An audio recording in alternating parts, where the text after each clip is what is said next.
GS की class में एक बार फिर से सभी व्यूवर्स का बहुत बहुत स्वागत है। आज हम यहाँ पर भारतीय संविधान की यात्रा को आगे बढ़ाते हुए भारतीय संविधान की यात्रा का भाग नंबर 11 लेकर के आए हैं। तो जिन लोगों ने भी भाग नंबर फर्स्ट से लेकर भाग नंबर 10 तक नहीं देखा है तो वो देख लें। उसमें भारतीय संविधान के जो पार्ट हैं उनको यहाँ पर डिस्कशन किया है भारतीय संविधान की यात्रा में। और भारतीय संविधान की यात्रा का भाग नंबर 11 में हम लोग किन किन चीज़ों को पढ़ेंगे। सबसे पहले हम यहाँ पर पढ़ने जा रहे हैं मूल अधिकार और राज्य के नीति निर्देशक तत्वों के बीच में जो संबंध होता है उस संबंध को हम यहाँ पर पढ़ेंगे। सबसे पहले देखेंगे मूल अधिकार और नीति निर्देशक तत्वों में क्या अंतर है, डिफ्रेंशिएशन क्या है, इसके बारे में जानेंगे। सबसे पहले मूल अधिकार दिया गया है, इसके बारे में जान लेते हैं। मूल अधिकार में फर्स्ट पॉइंट क्या दिया गया है, ये वाद योग्य हैं। ये क्या है, वाद योग्य हैं। आपको पहले ही बताया था जब मूल अधिकार चल रहा था कि मूल अधिकार क्या है, वाद योग्य हैं। इन्हें प्राप्त करने के लिए उच्चतम न्यायालय जाया जा सकता है। इनको प्राप्त करने के लिए कहाँ पर जा सकता है, उच्चतम न्यायालय में जाया जा सकता है। जबकि नीति निर्देशक तत्वों को प्राप्त करने के लिए उच्चतम न्यायालय में नहीं जाया जा सकता और ये वाद योग्य नहीं है। सबसे पहला पॉइंट तो ये हो गया, अर्थात ये अवाद योग्य है। पॉइंट नंबर 2 दिया गया है, ये व्यक्ति को प्राप्त है। मूल अधिकार किसको प्राप्त है, व्यक्ति को। जबकि नीति निर्देशक तत्व किसको प्राप्त है, ये व्यक्ति को नहीं प्राप्त है। ये किसको प्राप्त है, ये एक समूह के अधिकार है। एक समूह के, जैसे एक पूरे राज्य को हम एक समूह में बांट लेंगे तो एक पूरे समूह के अधिकार है, किसी एक स्पेशल व्यक्ति के अधिकार नहीं है।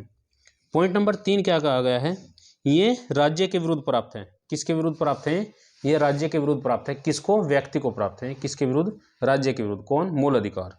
जबकि नीति निर्देशक तत्वों की बात करें तो ये राज्य के द्वारा लागू किए जाते हैं। दोनों में अंतर समझ रहे हो, जो ये राज्य के द्वारा लागू किए जा सकते हैं, जबकि मूल अधिकार क्या है, राज्य के विरुद्ध हैं। राज्य के विरुद्ध किसको प्राप्त है, व्यक्ति को प्राप्त है। पॉइंट नंबर 4 दिया गया है, यह नागरिक का अधिकार है। किसका अधिकार है, यह एक नागरिक का अधिकार है। इनके जो देश के नागरिक हैं उनका अधिकार है मूल अधिकार। जबकि नीति निर्देशक तत्व क्या है, सामाजिक आर्थिक अधिकार है। अर्थात सामाजिक और आर्थिक विकास करने के लिए राज्य को प्राप्त है कि राज्य क्या करेगा, अपने राज्य के अंदर रहने वाले निवासियों को सामाजिक और आर्थिक विकास के लिए कुछ कार्य करेगा जो राज्य के नीति निर्देशक तत्वों में दिए गए हैं, उनके सर्वांगीण विकास के लिए कार्य करेगा। पॉइंट नंबर 5 दिया गया है, मूल अधिकार की न्यायालय द्वारा रक्षा की जाएगी। मूल अधिकार की किसके द्वारा रक्षा की जाएगी, न्यायालय के द्वारा रक्षा की जाएगी। जबकि नीति निर्देशक तत्व आदर्श हैं और नैतिक हैं। जबकि नीति निर्देशक तत्व क्या है, आदर्श हैं और नैतिक है। अर्थात इनकी न्यायालय के द्वारा रक्षा नहीं की जाएगी, ना ही इनके लिए कोई न्यायालय में जा सकता है। जबकि केंद्र सरकार या राज्य सरकार के दायित्व होगा कि वह नीति निर्देशक तत्वों को लागू करें। जैसे कि बहुत सारी योजनाएं चल रही हैं, गरीबी उन्मूलन के लिए योजनाएं चल रही हैं, जैसे जनधन योजना होगी, इस प्रकार की योजनाएं यहाँ पर चलाई जा रही हैं। पॉइंट नंबर 6 क्या कहता है, पॉइंट नंबर 6 कहता है कि आपातकाल के दौरान, जैसी आपातकाल की स्थिति होगी उसके दौरान मूल अधिकारों को निलंबित किया जा सकता है। किसके दौरान निलंबित किया जा सकता है, आपातकाल के दौरान। पॉइंट नंबर 6 दिया गया है। और इसमें आर्टिकल नंबर 21 और 20 इनके दो अनुच्छेदों को छोड़कर, आर्टिकल नंबर 20 और आर्टिकल नंबर 21 को छोड़कर सभी के सभी अनुच्छेद आपातकाल की स्थिति में निलंबित हो जाएंगे। कौन कौन से अनुच्छेद निलंबित होंगे, आर्टिकल नंबर 20 और आर्टिकल नंबर 21। बाकी सभी के सभी अनुच्छेद क्या हो जाएंगे, निलंबित हो जाएंगे आपातकाल की स्थिति में। जबकि नीति निर्देशक तत्व के अंतर्गत क्या होगा, नीति निर्देशक तत्व निलंबित होते हैं जब तक वे सरकार द्वारा लागू न किए जाए। इनके उसमें इससे कोई मतलब नहीं है कि आपातकाल की स्थिति है या नहीं है, लेकिन वे तब तक निलंबित ही रहेंगे जब तक कोई सरकार उनको लागू ना कर दे। उसमें आपातकाल की कोई स्थिति की घोषणा नहीं है कि आपातकाल के समय ही वो निलंबित होंगे, वो किसी भी समय निलंबित हो सकते हैं। अब इनसे संबंधित मूल अधिकार तथा निर्देशक तत्वों के बीच में एक टकराव की स्थिति भी उत्पन्न हो जाती है। इनके दोनों के बीच में टकराव की स्थिति उत्पन्न हो जाती है, किस कारण से होती है। पॉइंट नंबर 1 दिया गया है। पॉइंट नंबर 1 क्या दिया गया है, मूल अधिकार और नीति निर्देशक तत्वों के बीच में टकराव की स्थिति कब उत्पन्न होती है। पहला पॉइंट है article number 19 first app. Article number 19 first app में दिया गया है कि संपत्ति के अधिकार का अर्जन एवं व्यय मतलब विक्रय। जबकि नीति निर्देशक तत्वों में क्या दिया गया है, आर्टिकल नंबर 39 BC संपत्ति के क्रय विक्रयकरण को प्रतिबंधित किया गया है। देखिए मूल अधिकारों में तो क्या कहा गया है कि संपत्ति जो है हमारे संपत्ति का अधिकार है, उसको हम अर्जित भी कर सकते हैं और व्यय भी कर सकते हैं। जबकि नीति निर्देशक तत्वों में क्या कहा गया है कि क्रय विक्रय को प्रतिबंधित कर दिया गया है। क्रय विक्रय को क्या कर दिया गया है? प्रतिबंधित कर दिया गया है राज्य के नीति निर्देशक तत्वों के अंतर्गत। तो तभी टकराव की स्थिति उत्पन्न हो जाती है वहां पर। और दो प्रकार की स्थिति उत्पन्न होती है, क्योंकि मूल अधिकार कहता है कि आप क्रय विक्रय कर सकते हैं, जबकि नीति निर्देशक तत्व कहता है कि आप ऐसा नहीं कर सकते, प्रतिबंधित है। मूल अधिकार से संबंधित ही दूसरा पॉइंट है आर्टिकल नंबर 15 फर्स्ट और आर्टिकल नंबर 29 2। जबकि नीति निर्देशक तत्वों में आर्टिकल नंबर 46 वंचित वर्ग, पिछड़े वर्ग, SC ST के कल्याण की बात करता है। उसमें आर्टिकल नंबर 46 क्या कहता है? आर्टिकल नंबर 46 कहता है कि वंचित वर्ग जितने भी होंगे, पिछड़े होंगे, और SC ST के कल्याण की बात कौन करेगा? राज्य सरकार यहाँ पर करेगी। अब इसमें पॉइंट नंबर फर्स्ट दिया है। पॉइंट नंबर फर्स्ट क्या कहता है कि मूल अधिकार एवं नीति निर्देशक तत्व, मूल अधिकार एवं नीति निर्देशक तत्वों के बीच के विवाद का पहला मामला चंपक दोराय इराजन वाद में उपस्थित हुआ। कहाँ पर हुआ? चंपक दोरायजन वाद में उपस्थित हुआ, जिसमें उच्चतम न्यायालय द्वारा मूल अधिकारों को प्राथमिकता प्रदान की गई। किसको प्राथमिकता प्रदान की गई? मूल अधिकारों को। परंतु संसद ने पहले संविधान संशोधन, देखिए यहाँ पर पहला संविधान संशोधन के द्वारा नीति निर्देशक तत्वों को लागू करने के लिए मूल अधिकारों को सीमित कर दिया है। किसको सीमित कर दिया है? मूल अधिकारों को सीमित कर दिया है। किसको लागू करने के लिए? राज्य के नीति निर्देशक तत्वों को लागू करने के लिए मूल अधिकारों को सीमित कर दिया पहले संविधान संशोधन के द्वारा संसद ने। सन 1967 में 1967 सन 1967 में उच्चतम न्यायालय ने, ये महत्वपूर्ण प्रश्न है भाई, सन 1967 में उच्चतम न्यायालय ने गोलकनाथवाद में एक ऐतिहासिक निर्णय देते हुए, गोलकनाथवाद में एक ऐतिहासिक निर्णय देते हुए संविधान के भाग 3 में वर्णित मूल अधिकारों का अत्यधिक महत्वपूर्ण और पवित्र है।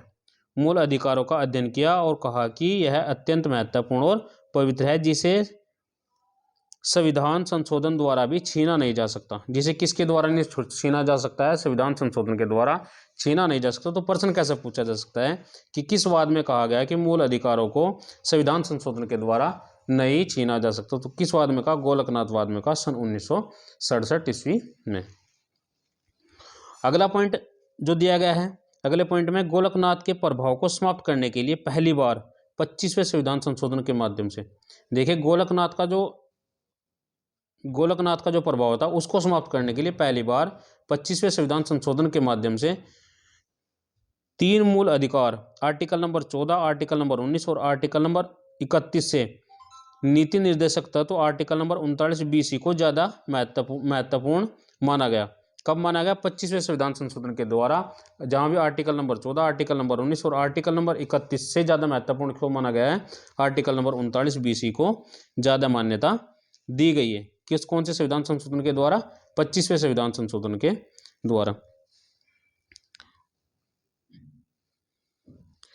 आर्टिकल नंबर 42वें संविधान संशोधन के द्वारा उन्हें नीति निर्देशक तत्व 39 BC, किसके द्वारा? 42वें संविधान संशोधन के द्वारा आर्टिकल नंबर 39 BC को सभी मूल अधिकारों पर प्राथमिकता प्रदान कर दी गई है।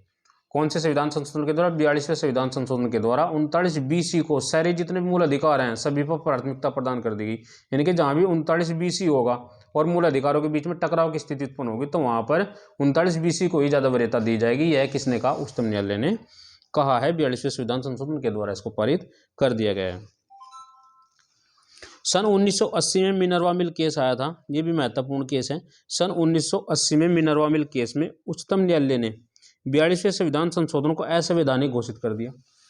किसको घोषित कर दिया? 42वां संविधान संशोधन जो था उसको असंवैधानिक घोषित कर दिया। कब? सन 1980 में मिनर्वा मिल केस में कहा गया केवल एक नीति निर्देशक तत्व 39 BC 3 मूल अधिकारों से प्राथमिक होगा। केवल एक नीति निर्देशक तत्व 39 BC 3 मूल अधिकारों article number 14, article number 19, article number 21 से प्राथमिक होगा। शेष मूल अधिकार और नीति निर्देशक तत्व एक दूसरे के पूरक और सामंजस्य होंगे। अगला पॉइंट क्या कहता है? वर्तमान में उच्चतम न्यायालय ने जीवन के अधिकार को ऐसी विस्तृत व्याख्या की कि मूल अधिकार और नीति निर्देशक तत्व एक दूसरे के पूरक बन गए, जिसमें विरोधाभास देखना उचित नहीं है। इनके दोनों के दोनों क्या हो गए? एक दूसरे के पूरक बन गए हैं। अगला पॉइंट क्या है? अगला पॉइंट पूछेंगे, देखेंगे यहाँ पर समान नागरिक संहिता। समान नागरिक संहिता क्या है, इसके बारे में विस्तृत रूप से अध्ययन करेंगे। सबसे पहला दिया गया पंथ निरपेक्ष राज्य और समान नागरिक संहिता। पंथ निरपेक्ष राज्य में मानव लिखित विधियों और संविधान ईश्वरीय और धार्मिक विधियों से ज़्यादा महत्वपूर्ण माने जाएंगे। पंथ निरपेक्ष राज्य में क्या कहा जाएगा, मानव लिखित विधियाँ जितनी भी हैं और संविधान, मानव लिखित विधियाँ जितने भी हैं और संविधान सभी ईश्वरीय और धार्मिक विधियों से ज़्यादा महत्वपूर्ण माने जाएंगे। कहाँ पर, पंथ निरपेक्ष राज्य में।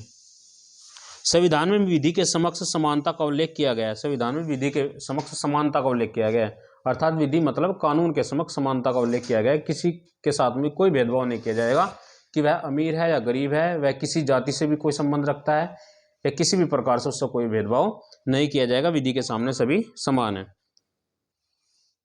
जिससे संविधान के समक्ष सर्वोच्चता भी स्पष्ट होती है। जिसमें संविधान के समक्ष सर्वोच्चता भी यहाँ पर स्पष्ट रूप से देखने को मिलती है। धार्मिक अधिकार और समान नागरिक संहिता में देख लेंगे। देखिए, समान नागरिक संहिता के समर्थक यह मानते हैं कि भारतीय संविधान के मूल अधिकारों के अध्ययन में आर्टिकल नंबर 25 में धार्मिक स्वतंत्रता में धार्मिक आचरण भी स्वतंत्रता है। धार्मिक आचरण भी क्या है, स्वतंत्र। धार्मिक आचरण मतलब धर्म का जितने भी आचरण दिए गए उनका पालन करना भी स्वतंत्रता है। धार्मिक स्वतंत्रता के अंतर्गत आते हैं, जबकि समर्थक का मानना है कि सामाजिक न्याय, सामाजिक सुधार और कल्याण हेतु धार्मिक अधिकारों पर प्रतिबंध का प्रावधान है, क्योंकि धर्म अधिकार निरपेक्ष नहीं है। क्योंकि धार्मिक अधिकार क्या है, निरपेक्ष नहीं है।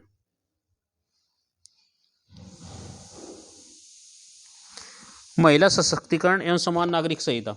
देखिए, महिला सशक्तिकरण और समान नागरिक संहिता के बारे में भी जान लेंगे। सन 1986 में प्रसिद्ध शाहबानोवाद में उच्चतम न्यायालय ने यह स्पष्ट रूप से कहा, महत्वपूर्ण है भी। सन 1986 में शाहबानोवाद में उच्चतम न्यायालय ने यह स्पष्ट रूप से कहा कि संविधान और संसदीय विधि किसी भी धार्मिक विधि से सर्वोच्च हैं। क्या कहा कि शाहबानोवाद में सर्वोच्च न्यायालय ने कहा कि संविधान और संसदीय विधि किसी भी धार्मिक विधि, यानी कि कोई भी धार्मिक विधि हो, उनमें सबसे जो वरीयता किसको दी जाएगी, भारतीय संविधान को ही यहाँ पर वरीयता दी जाएगी। किसी भी धार्मिक विधि को वरीयता नहीं दी जाएगी। यदि भी धार्मिक विधि और संविधान की भी यदि बात आएगी तो वहाँ पर संवैधानिक विधि को ही ज़्यादा वरीयता दी जाएगी। यह उच्चतम न्यायालय ने कहा। पॉइंट नंबर 2 क्या कहा है, उच्चतम न्यायालय का यह भी कहना है कि व्यक्तिगत कारणों के आधार पर महिला को प्रताड़ित किया गया। क्या किया गया, प्रताड़ित किया गया। किसके आधार पर, व्यक्तिगत कारणों के आधार पर, तथा शोषण किया जा रहा है। इसलिए उनकी स्थिति को बेहतर करने के लिए समान नागरिक संहिता होनी चाहिए। इसलिए उनकी स्थिति को बेहतर करने के लिए समान नागरिक संहिता होनी चाहिए। अब इसमें कुछ समस्याएं भी हैं। समस्याएं क्या है, उन समस्याओं के बारे में भी जान लेंगे। समस्या, सबसे पहली समस्या क्या है, आज तक किसी भी सरकार के द्वारा समान नागरिक संहिता का ड्राफ्ट निर्मित नहीं किया गया है। जितनी भी राज्य सरकार, केंद्र सरकार आई है, उनके द्वारा कोई भी ड्राफ्ट तैयार नहीं किया गया समान नागरिक संहिता के लिए, जिसके अभाव में इस प्रस्ताव पर बहस करना ही निरर्थक है। समझ रहे आप, जिसके अभाव में, इनके उसके अभाव में इन समस्याओं पर बहस करना ही निरर्थक है, क्योंकि जब इसका कोई समाधान नहीं निकल पा रहा है, कोई इसको लागू नहीं कर पा रहा है, तो फिर इस पर बहस करना ही एक उचित नहीं है। पॉइंट नंबर 2 क्या कहता है, संविधान की 6वीं अनुसूची में 6वीं अनुसूची, देखिए महत्वपूर्ण है, पूछ लिया जाता है कि कौन सी अनुसूची संबंधित है इनसे। संविधान की 6वीं अनुसूची में असम, मेघालय, त्रिपुरा, मिजोरम तथा Nagaland article number 37 first A के जनजातियों के लिए स्पष्ट कहा गया है कि उन्हें अपने वैवाहिक परंपराओं को संरक्षित करने का अधिकार है। किसको अधिकार है, जो असम में रहते हैं, मेघालय में रहते हैं, त्रिपुरा में रहते हैं तथा नागालैंड में रहते हैं, उन सभी जनजातियों को अपने वैवाहिक परंपराओं को संरक्षित करने का अधिकार है। आर्टिकल नंबर 6वीं अनुसूची में ये कहा गया है। 6वीं अनुसूची में ये प्रावधान किया गया। निष्कर्ष क्या निकलता है, समान नागरिक संहिता का विचार अत्यधिक तार्किक और प्रगतिशील प्रतीत होता है। समान नागरिक संहिता का जो विचार है वह अत्यधिक तार्किक है और प्रगतिशील भी है। क्योंकि तार्किक इसलिए कि जब समान नागरिक संहिता हो जाएगी तो वहाँ पर किसी के साथ में भेदभाव की स्थिति उत्पन्न नहीं हो पाएगी। परंतु वर्तमान में यह सामाजिक और लैंगिक मुद्दा न होकर, परंतु वर्तमान में क्या है, यह सामाजिक और लैंगिक मुद्दा न होकर एक राजनीतिक मुद्दा बन गया, अर्थात राजनीतिक वोटों के लिए इसका इस्तेमाल किया जा रहा है। इसलिए इस पर गहरे मतभेद उत्पन्न हो गए हैं। क्या उत्पन्न हो गए, गहरे मतभेद उत्पन्न इस पर हो गए हैं। संविधान संशोधन की प्रक्रिया, संविधान संशोधन की प्रक्रिया किस प्रकार से की जाती है, इसके बारे में यहाँ पर डिस्कशन करेंगे। पॉइंट है, अगला पॉइंट क्या है, संविधान संशोधन की प्रक्रिया। सबसे पहला क्या दिया गया, संविधान संशोधन के संवैधानिक प्रावधान क्या है। देखिए संविधान संशोधन लिया कहाँ से गया, हम पढ़ते हैं अक्सर कि संविधान संशोधन 25वां संविधान संशोधन अभी हमने पढ़ा है, पहला संविधान संशोधन पढ़ा है, लेकिन यह संशोधन होगा कैसे, सबसे पहले इसके बारे में जानना जरूरी है। तो जान लेते हैं। Article number 368 first, article number 368 first में दिया गया है कि संशोधन कर सकते हैं। कैसे कर सकते हैं, संसद अपनी संविधियां शक्तियों का प्रयोग करते हुए भारतीय संविधान में कुछ जोड़ सकती है अथवा हटा सकती है अथवा परिवर्तन भी कर सकती है। कौन कर सकती है, संसद कर सकती है। आर्टिकल नंबर 368 के फर्स्ट में दिया गया है कि संसद अपनी संविधियों शक्तियों का प्रयोग करते हुए भारतीय संविधान में कुछ भी जोड़ सकती है, कुछ भी हटा सकती है तथा परिवर्तन भी कर सकती है। आर्टिकल नंबर 368(2) क्या कहता है, आर्टिकल नंबर 368(2) कहता है संसद के द्वारा सदन की कुल संख्या, संसद के द्वारा सदन की कुल संख्या के बहुमत तथा उपस्थित 2/3 बहुमत के द्वारा संविधान के किसी भी भाग में परिवर्तन कर सकती है, जिसके लिए विधायिका किसी भी सदन में प्रस्तुत किया जा सकता है, विधेयक किसी भी सदन में प्रस्तुत किया जा सकता है और सदन की संयुक्त बैठक नहीं हो सकती, अर्थात इस पर राष्ट्रपति भी वीटो का प्रयोग नहीं कर सकता। कौन नहीं प्रयोग कर सकता, राष्ट्रपति वीटो का प्रयोग नहीं कर सकता इस पर, यदि संसद संशोधन कर रही है। संसद के द्वारा कुल सदस्य संख्या का बहुमत, कुल सदस्य संख्या के बहुमत तथा उपस्थित जितने भी मत वहां पर उपस्थित है उनके 2/3 मत हो जाएगा, तो इसमें राष्ट्रपति भी वीटो का प्रयोग नहीं कर सकता है, राष्ट्रपति वीटो पावर का अपना इस्तेमाल नहीं कर सकता है। दूसरा पॉइंट जो है, संविधान के निम्नलिखित भागों के परिवर्तन के लिए, पहला क्या, राष्ट्रपति के निर्वाचन का तरीका बदला जा सकता है। राष्ट्रपति के निर्वाचन का तरीका, राष्ट्रपति के निर्वाचन का तरीका। दूसरा क्या है, संविधान के 7वें अनुसूची में परिवर्तन, संघ और राज्य के बीच विधायी शक्तियों के बंटवारे में परिवर्तन, आर्टिकल नंबर 368 में परिवर्तन, और ई दिया गया है उच्चतम न्यायालय तथा उच्च न्यायालय की शक्तियों को परिवर्तन, राज्य सभा के प्रतिनिधित्व में परिवर्तन के लिए संसद के प्रत्येक सदन के सदस्य संख्या का बहुमत उपस्थित एवं बहुमत देने वाले 2/3 बहुमत तथा आधे राज्य विधानसभाओं के समर्थन के लिए की आवश्यकता होगी। इसके लिए किसकी आवश्यकता होगी, देखिए बहुमत का 2/3 होना चाहिए तथा आधे राज्यों का विधानसभा में समर्थन भी इसमें आवश्यक है। आर्टिकल नंबर 368(3) क्या कहता है, संविधान में संशोधन सामान्य विधि से अलग है। संविधान में जो संशोधन है वह सामान्य विधि से अलग है। आर्टिकल नंबर 368(4) और 5 क्या कहता है, आर्टिकल नंबर 368(4) और 5 क्या कहता है, संविधान संशोधन का न्यायिक पुनर्वलोकन नहीं होगा। इनके कोई भी संविधान में अगर संशोधन हो जाएगा तो उसका न्यायिक पुनर्वलोकन नहीं होगा। न्यायिक पुनर्वलोकन से मतलब है कि उस पर दोबारा से विचार नहीं किया जाएगा, जो संशोधन हो गया। और संसद विधि संविधान के किसी भी भाग का संशोधन कर सकती है, किसी को भी वह प्रतिबंधित कर सकती है। संसद क्या कर सकती है, किसी भी भाग में संशोधन कर सकती है और किसी भी भाग को वह प्रतिबंधित कर सकती है। तो सभी व्यूअर्स का बहुत बहुत धन्यवाद। यदि वीडियो आपके लिए हेल्पफुल हो तो कृपया करके लाइक शेयर कमेंट करना ना भूलें। कल हम पढ़ेंगे संसद, और संसद में किन किन चीज़ों को पढ़ेंगे, संवैधानिक शक्तियाँ और विधायक शक्तियों के बीच में संबंध पढ़ेंगे, जिनमें जीएसटी आ जाएगी और संसद आ जाएगी, SC एक्ट आ जाएगा, सर्विस टैक्स आ जाएगा, और आर्टिकल नंबर 368 के तहत में किस प्रकार के संशोधन किए गए, इनसे संबंधित कल मुद्दों पर चर्चा की जाएगी।